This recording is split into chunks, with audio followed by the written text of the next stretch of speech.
Welcome back everybody to another reaction video. We're continuing with our look at Epic History TV series on Alexander the Great. So, as I said in the first part, what we're going to do is we're going to do this in the style of the Napoleon series. We're just going to plow through the whole thing and then sort of move on to something else afterwards, because I like to keep the momentum going when it's a big series like this. So we're going to be continuing with that today and over the next few days. Just a couple of things, as always, before we start. Please leave a like and some comments in the comments box too. Let's get some discussions going about history and just any other topics raised in the video too.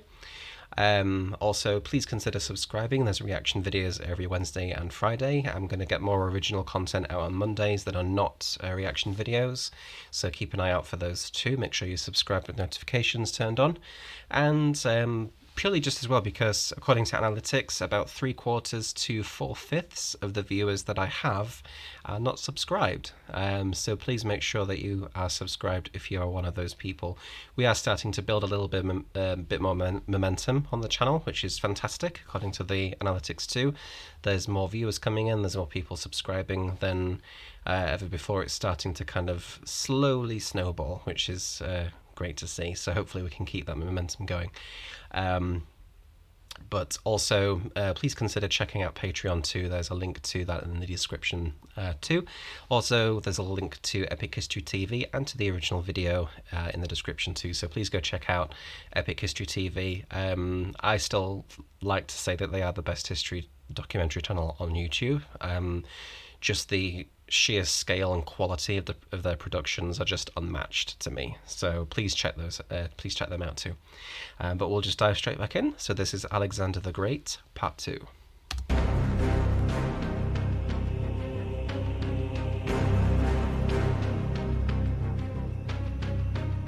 In 334 BC, Alexander, the 21-year-old king of Macedonia, led a coalition of Greek forces against the greatest power of the age, the Persian Empire. He led an army of skilled veterans, at its heart men of the Macedonian phalanx, armed with the 18-foot sarissa pike, and the elite horsemen of his companion cavalry. Together at the Battle of the River Granicus, they'd won a first decisive victory over the Persian army. Now, as Alexander approached Sardis, capital of the Persian province of Lydia, its commander surrendered without a fight. But before Alexander could advance further, he needed to neutralize Persian naval power.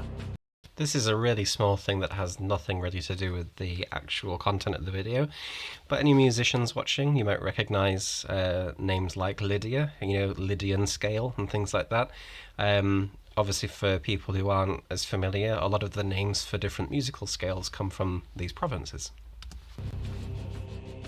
Persia had a powerful fleet with major naval bases around the eastern Mediterranean that could potentially cut his lines of communication back to Greece. Rather than challenge the Persians at sea, Alexander decided to attack its nearest bases, the Greek coastal cities of Miletus and Halicarnassus. Both put up determined resistance, but were taken by winter. Yeah, which is a smart move to do, but also quite risky, because as he says, the Persian navy was the naval power at the time, even though it had been defeated at Salamis, which had prevented the full conquest of Greece. And by extension, Salamis has been cited as one of the most important battles in human history because of that, because it could have hamstrung the development of what we now think of as Western society. By hamstringing the development of Greece, that would have hamstrung its cultural impact on the Romans, which would have, really curtailed the development of medieval Europe. It may have done it, or it may have just gone in a different direction and been just as effective. We don't know.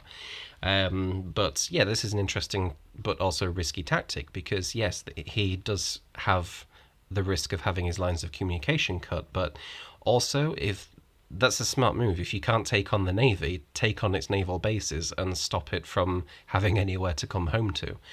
And by taking these two here, he's taking the nearest bases to the Aegean. So the Persian navy would have to sail from much, much further away, which makes it more vulnerable. And by that time, obviously, Alexander's hoping that he would be further inland into the Persian Empire, which he was. So again, smart tactic, but also risky. The following spring of 333 BC, Alexander continued his advance into Lycia and Phrygia. At Gordium, he was shown the legendary Gordian Knot. A prophecy said that whoever could unpick it would rule all Asia.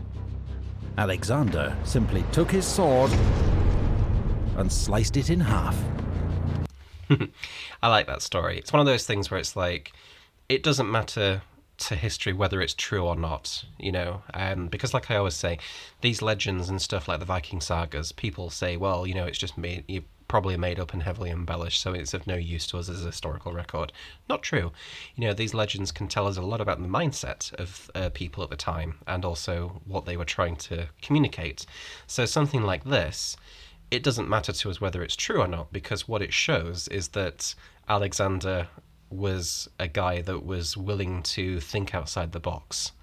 Because, you know, this knot had been presented to so many people saying, if you can unpick this thing, you can become king of Asia. You know, it's almost like the sort of ancient Greek, ancient Persian version of the sword in the stone. You know, whoever can pull this sword out of the stone will be king of England, that kind of thing. But Alexander's just thinking, well, I can unpick it by hacking it to pieces, and then it's no longer a knot. So it shows that he's thinking outside the box. You know, his tactics and way of thinking is unconventional, which shows us how people viewed him, you know, because it was other people that wrote this stuff about him. So it shows us how he was viewed at the time.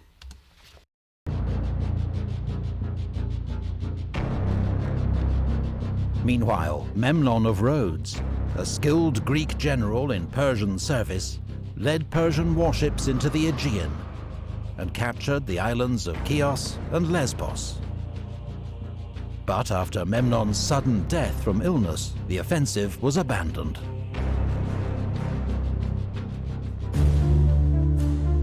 Which was very fortuitous for Alexander, because had he lived and continued, that could have really set him back by quite a while. I have no doubt that Alexander probably would have pulled victory out of the hat again, in some way, but it definitely would have set him back.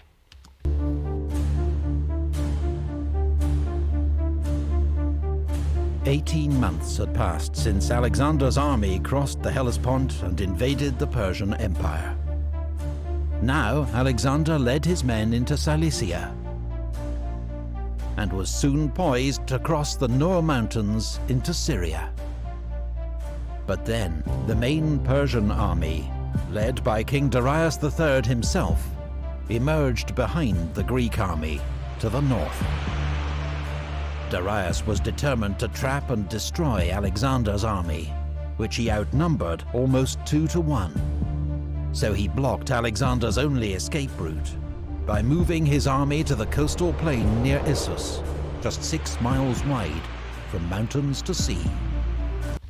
Which has echoes of Thermopylae, because Thermopylae today is very different from how it was back then because of, you know, geological changes and things like that, particularly like sea erosion, that kind of thing. But this is kind of like what Thermopylae was like, where it was this narrow pass that was kind of sandwiched between mountains and the sea. So, and also, again, smart move by Darius to get behind Alexander's army, because then that forces him to fight, because otherwise his lines of communication are at serious risk. So he's forcing a battle, and he's chosen the ground on his own terms as well, which is, you know, 2 of the very key things to do when you're maneuvering your army into place. You know, you choose the ground, and you choose the ground in a way that will force them to fight, because otherwise they can just keep moving away. You know, you have to destroy their army.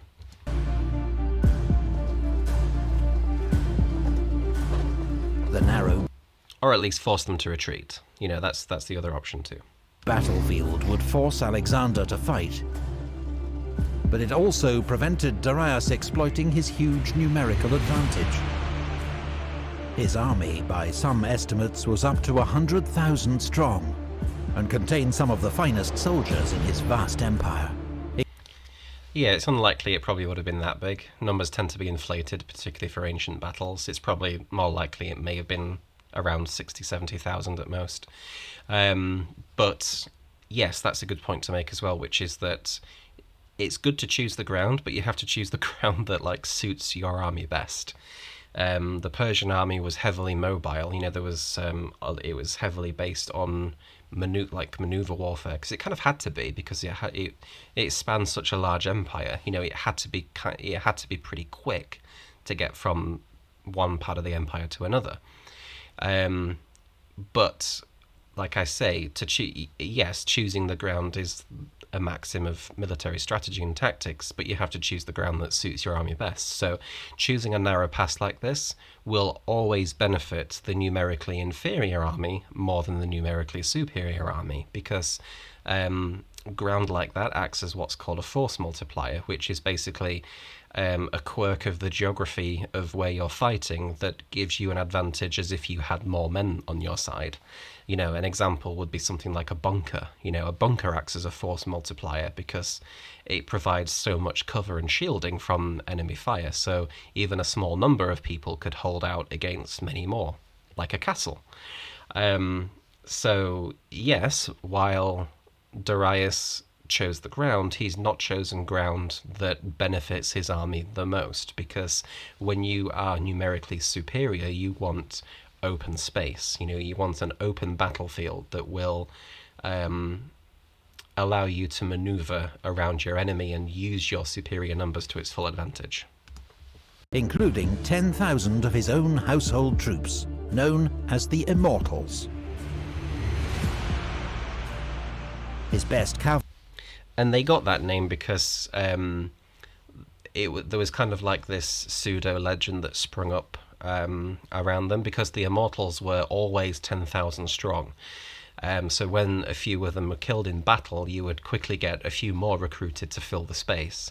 So it was almost like you weren't killing them, because they were always 10,000 strong, hence the name. Cavalry were massed on his right towards the sea, where the ground was better for horses. His best infantry, his Greek mercenary hoplites, formed the centre. Persian infantry formed his left wing. Alexander deployed his own army for battle, once again entrusting his left wing, nearest the sea, to Parmenion, with the Greek cavalry and infantry. In the centre, as always, was the Macedonian phalanx. Alexander positioned himself and his best troops on the right wing toward the mountain slopes, his elite Agriane javelin throwers, his archers, and behind them the Hypaspists and the companion cavalry. When Alexander saw the strength of the Persian cavalry facing Parmenion on the left, he moved across his Thessalian cavalry to reinforce him. Despite his overwhelming numbers, Darius held his position behind a small river, the Pinarus, and waited for Alexander to attack. He didn't have to wait long. Alexander called out to his men, urging them to fight bravely, picking out some by name. Then, at the head of his army... And again, this is one of those things, because I said in other videos, the pre-battle speech is something that's often been very heavily embellished by people who write history. Particularly, you know, Roman writers were notorious for doing this. They would just literally invent speeches because, for one, you would think, you know, some of these weren't even being written by contemporaries, so it's like, how the hell would they even know what was even said? And the idea of a pre-battle speech as well is kind of just more of a modern quirk on, modern to the time at least. It was like a quirk on writing history because it was a way to inject a bit of storytelling in history into the history too. Because you would also think, how would most of the soldiers even hear the battle speech, the pre-battle speech? Because it's not like they had a tannoy system, or a megaphone or anything. Only like a select few may have heard it. But again, this sort of whether it's true or not doesn't really matter, because it shows us what people thought of Alexander and how they viewed him. And here they are clearly viewing him as an extremely motivational commander. And this is something that was also written about Julius Caesar too, which is that he would often do the same thing. He would ride up and down the line and pick out people by name and address them directly, and say, are you going to fight as bravely as you did, at the other battle, and, things like this. So it shows that they thought of him as a commander that was extremely well in touch with his troops. He sort of knew them, he knew them personally, he cared about them enough to remember their names, to pick them out among, a mass of tens of thousands of troops. And, he was willing to sort of share in their toils and their privations too. So that shows us what people thought of him as a commander, which is an important thing for us today to look at, because, like I say, whether these things like the pre-battle speeches, whether they actually happened or not, doesn't matter to us, because it shows us how they viewed him as a commander and as a person. Army's right wing, he charged.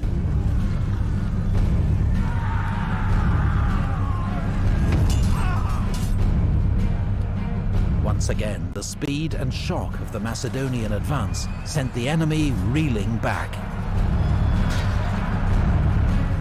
But in the center of the battlefield, the Macedonian phalanx was in trouble.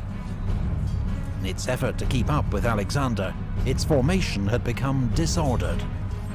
Now, in fierce fighting with Darius's Greek mercenaries, the phalanx was slowly being driven back.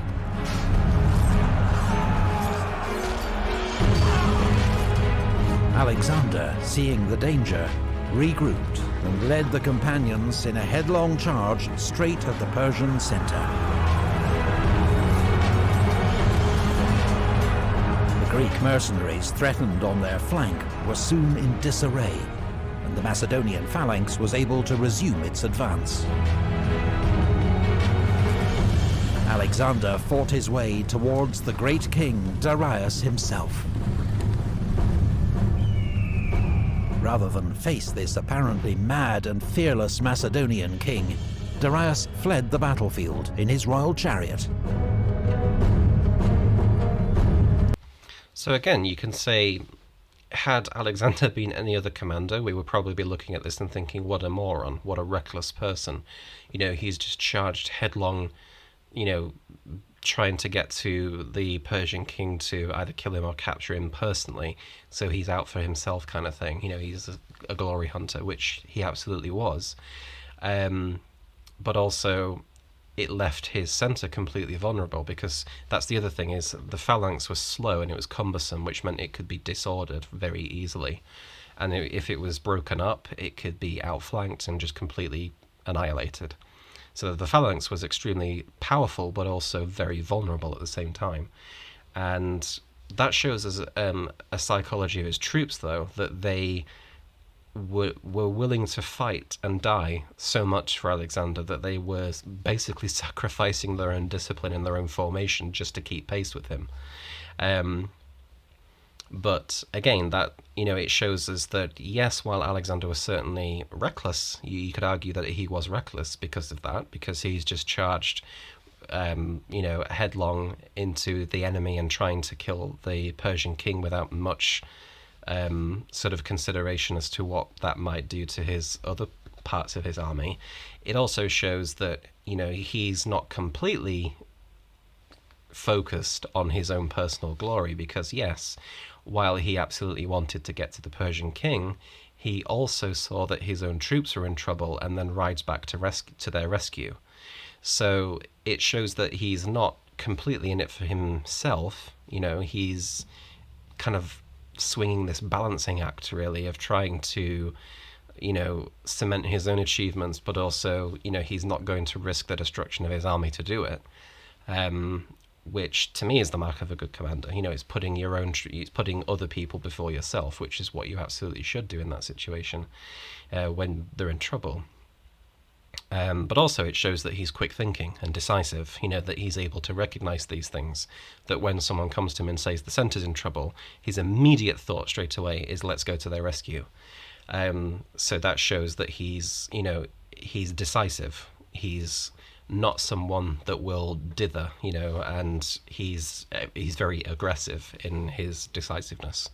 So this is what I mean by Alexander was a complicated guy, because he's simultaneously like a ruthless warlord, but also a romantic explorer in some ways.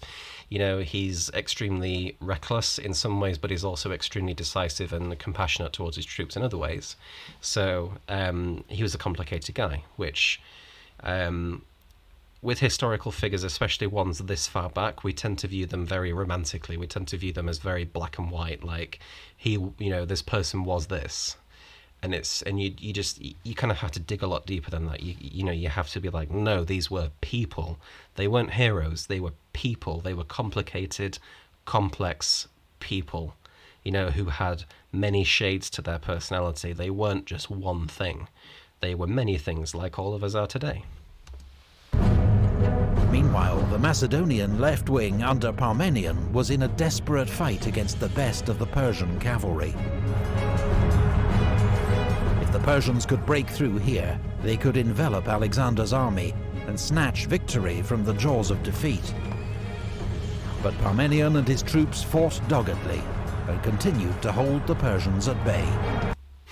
You'll see this kind of becomes like a recurring theme, especially with something like the Battle of Gaugamela later on, which is that Alexander on the right pushes the enemy back, almost reaches King Darius, but never quite does it.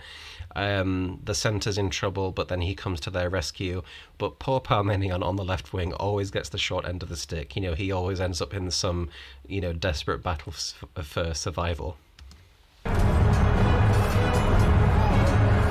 As the news that Darius had fled spread among his troops, they abandoned the fight and tried to save themselves.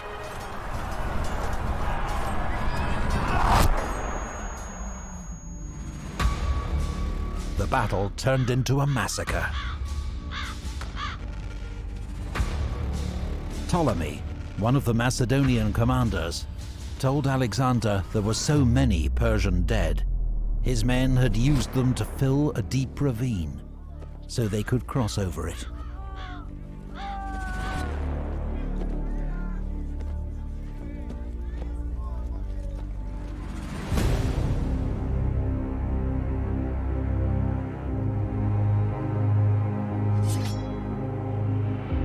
The Battle of Issus was a stunning victory for Alexander.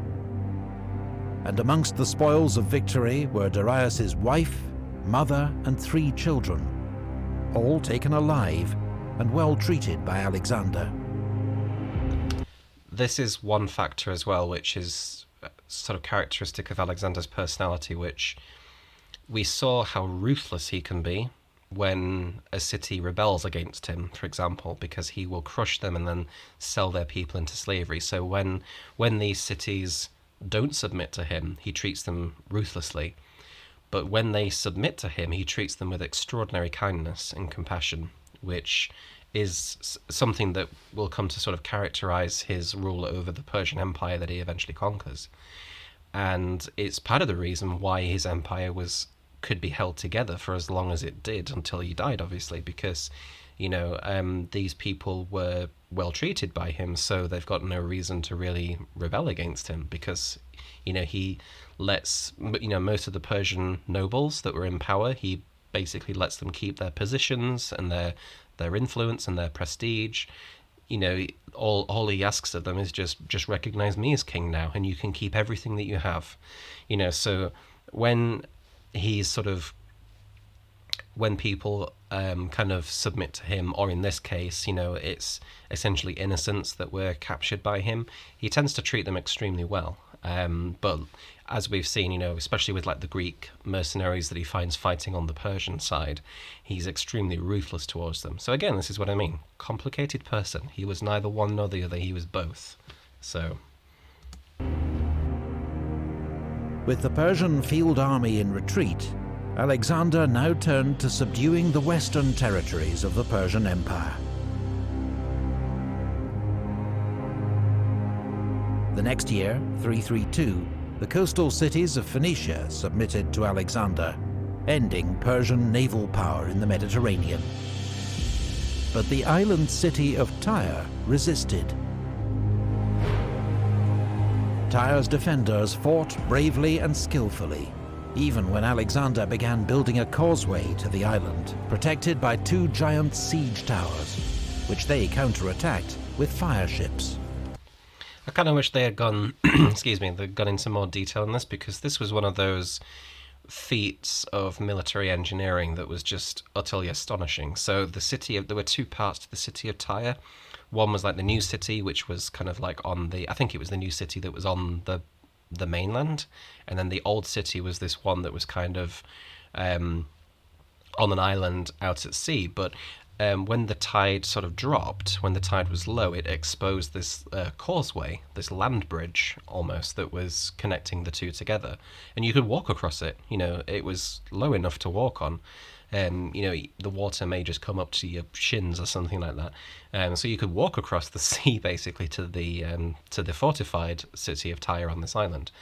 And his attempts at like naval assaults and things like that had all been repulsed. So he says to his engineers, build a bridge build a land bridge on the causeway from the mainland to the island. And that's what they do. And it's absolutely incredible, how the logistics involved to do something like this. And this is again what I mean by the whole great man theory of history, because Alexander ordered it, but who had to build it? Who had to like calculate what they need and how much they need and how to even put this thing together? His engineers, the people, who organizes the gathering of all these materials, the people in charge of his logistics, his other commanders. So, and even his army itself, it's one thing to have tactics and strategy, but if your troops aren't well trained, they're not going to be able to pull it off. So it's the training of the individual soldiers as well that helps him achieve these victories. So yes, like I say, while Alexander was certainly a very talented guy, extremely brilliant military tactician, his victories belonged just as much to his other commanders, to his engineers, and to his soldiers as well, which is something that we shouldn't forget, because history is much more than just heroes, these sort of singular figures that apparently change history all by themselves. Like I said, a good contrast is also Napoleon, because Napoleon was very much like Alexander in a lot of ways, but his victories were just as much belonged to his marshals as Napoleon himself, and the same is true of Alexander too. But after 7 months, the city walls were breached and Tyre fell. Most of its citizens were killed or enslaved. That goes back to what I was saying, cities that defy him are treated ruthlessly.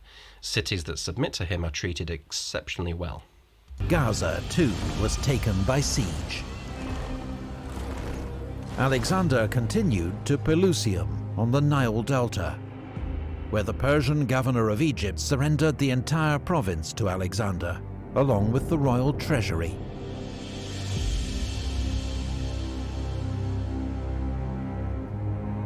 At Memphis, priests of this ancient land welcomed Alexander as their liberator from Persian rule, and crowned him pharaoh.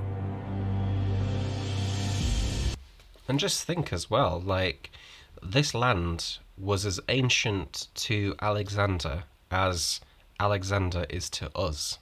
Alexander lived about 2,500 years ago, around that, give or take. The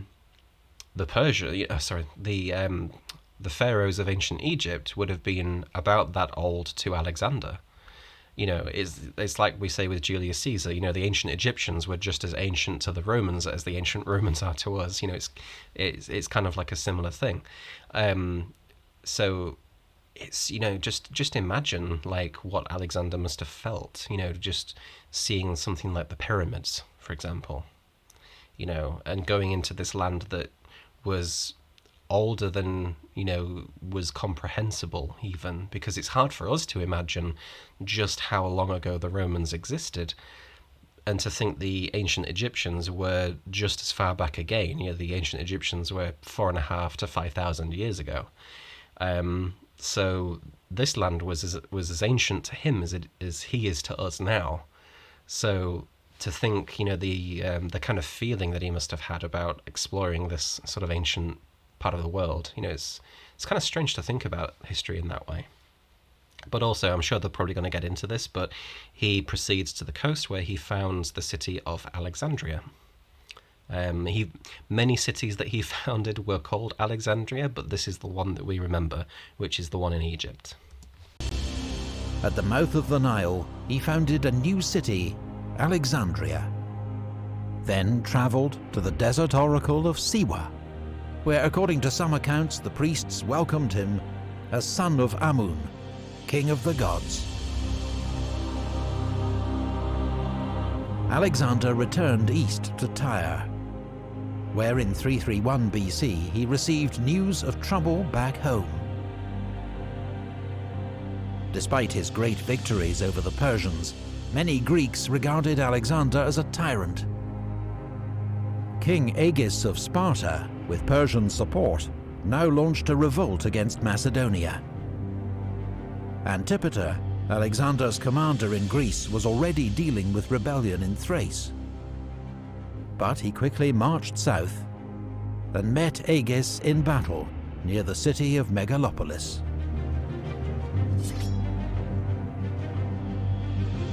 Even the legendary Spartans were now no match for Macedonian military power.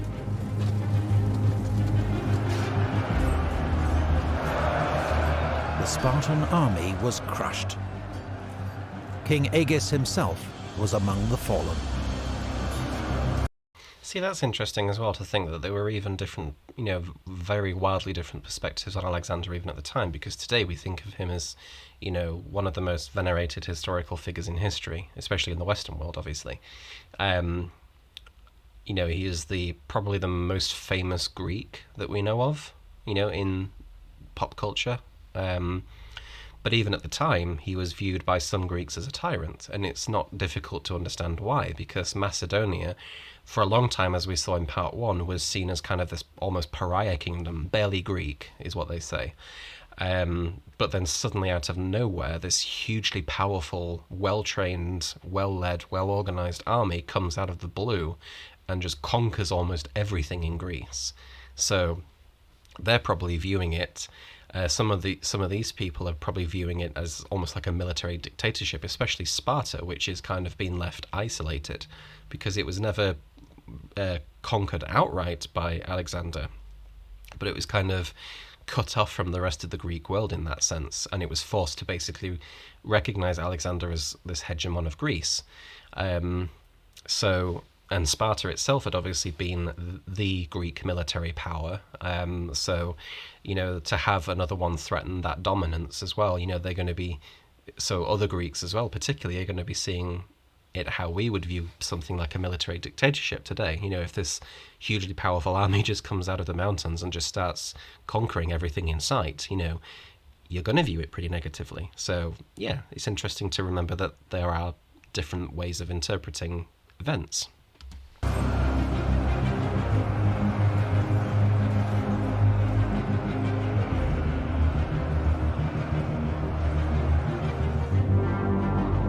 With his base in Greece secure once more, Alexander advanced towards the Persian heartlands, seeking a final showdown with Darius.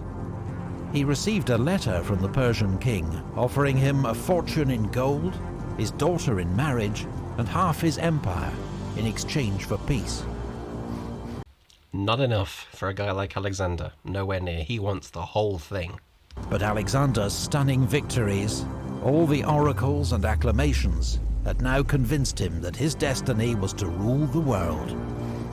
He rejected the Persian king's offer. He didn't want half the empire. He was coming to take it all. And just purely from a more neutral standpoint, it's not difficult to understand why he would turn that down, because he's winning. You know, why would you suddenly stop when you've won all these stunning victories? You know, you've already done what no Greek has ever done. You know, you've conquered, like, at this point, a third of the Persian Empire. No Greek had ever done that before. So you're already on the up. And, you know, you've got the confidence of these victories behind you. You've got oracles telling you that, you know, you're the descendant of the ancient Egyptian gods and things like this. You know, you've spent your entire childhood being told that you're the descendant of Achilles and, you know, people like that. So, you know, obviously you're going to have that mindset of, you know, no, I need more than just half. I want the whole thing.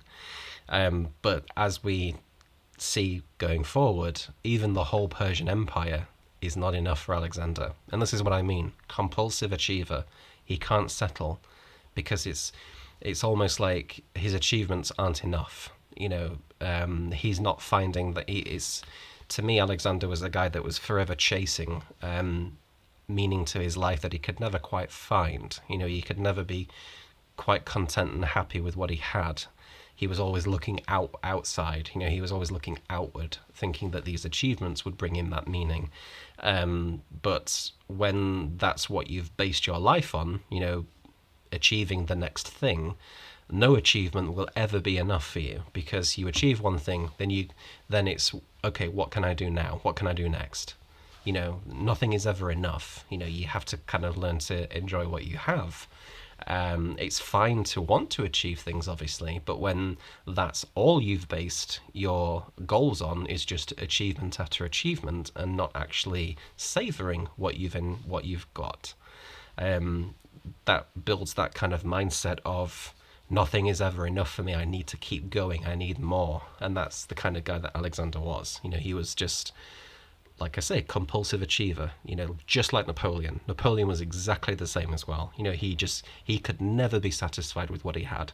You know, he had to keep pushing. And, you know, it's debatable. You know, had Alexander not died so suddenly, would he have pushed too far eventually? Who knows?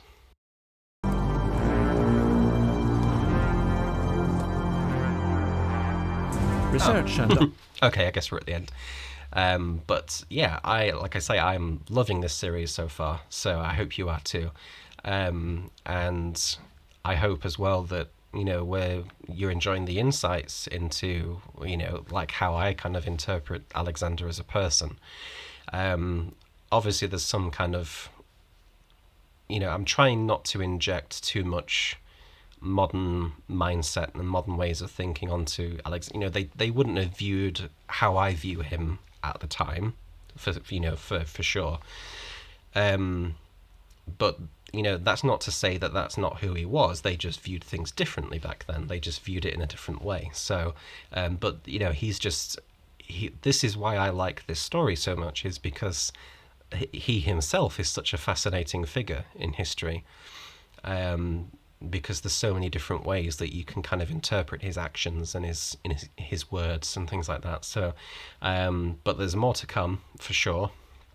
The story just keeps getting better and, you know, and more interesting. So, we'll definitely be continuing with this with part 3. So part 3 will come out next time on our next reaction video day.